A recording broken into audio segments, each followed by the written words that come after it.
Yes, environments designed without autistic people in mind are truly detrimental for autistic people. And as the autistic founder of Autistic Inclusive Specialized Accommodation, I need to talk about it. I'll take you through it. We're going to combine 3 pieces of what I regard as foundational and fundamental literature for studying autistic inclusive design. And we're going to take an informed guesstimate of the differences experienced by non-autistic and autistic people.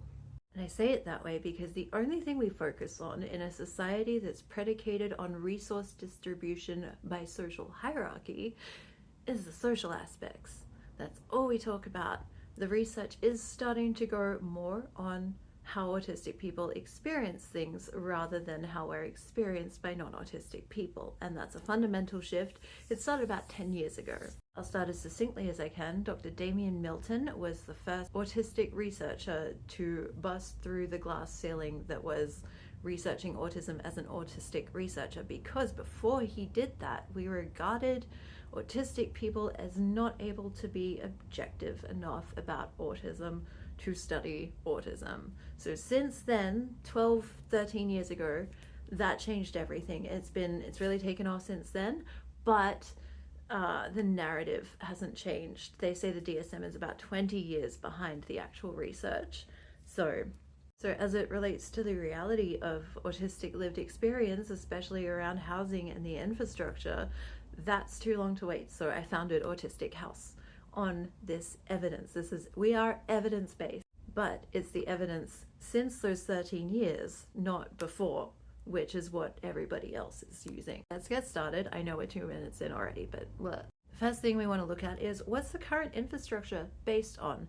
And this essay here from University of Technology, Sydney, is the real Gruen Transfer-Enclosing the Right to the City.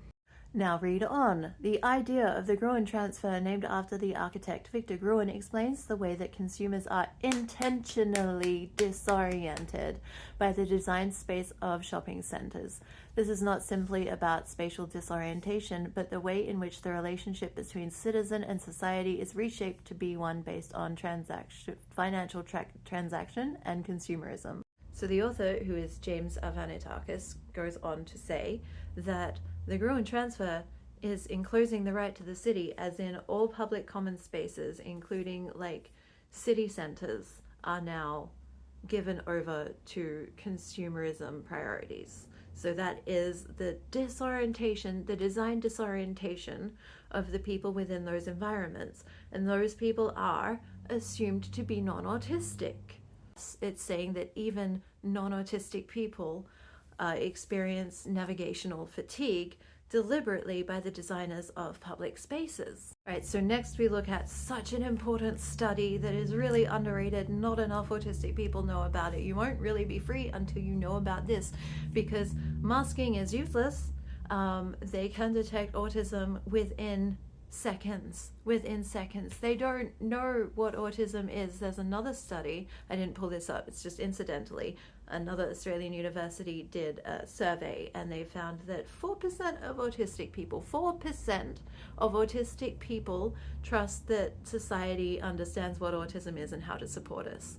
I agree with that. So because society at large doesn't have a clue what autism is, and they think it's just a social deficit or intellectual disability, they make a thin slice judgment with their filters immediately. So this study actually tells us not just about the interactions, but what we don't look at enough is how is the majority population experiencing their environment? What are the neurological mechanisms here? They're thin slice judgments. So this study goes on to explain heuristic filters, which I do not see spoken about anyway. Let's just say filters, and they're systemic. They're throughout the entirety of the brain. They deal with environment, social hierarchy, all of this extra social information that non-autistic people deal with.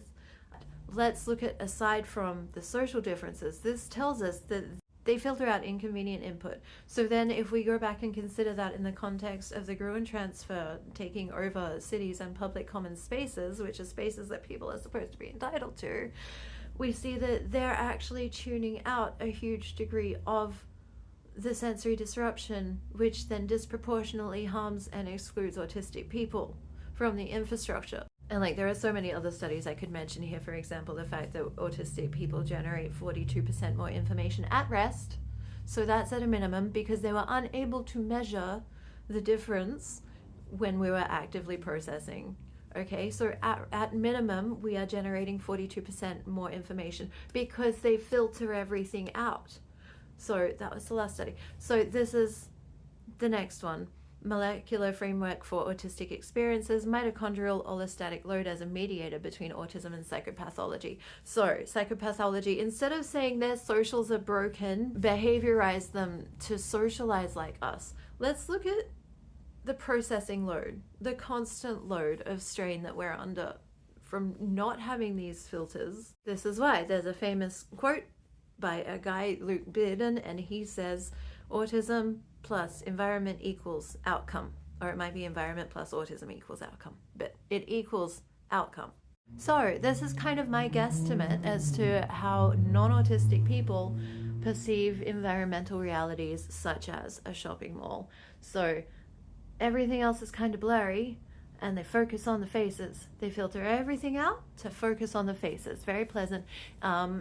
Any inconvenient input is filtered out. So even when there's a sign for the shops, they don't have to read all of the signs. That's stuff that gets filtered out. They just see like Kmart here, that's where they're going. Okay, so everything else except what they need, and what they not need a lot of is faces, everything else is blurred out.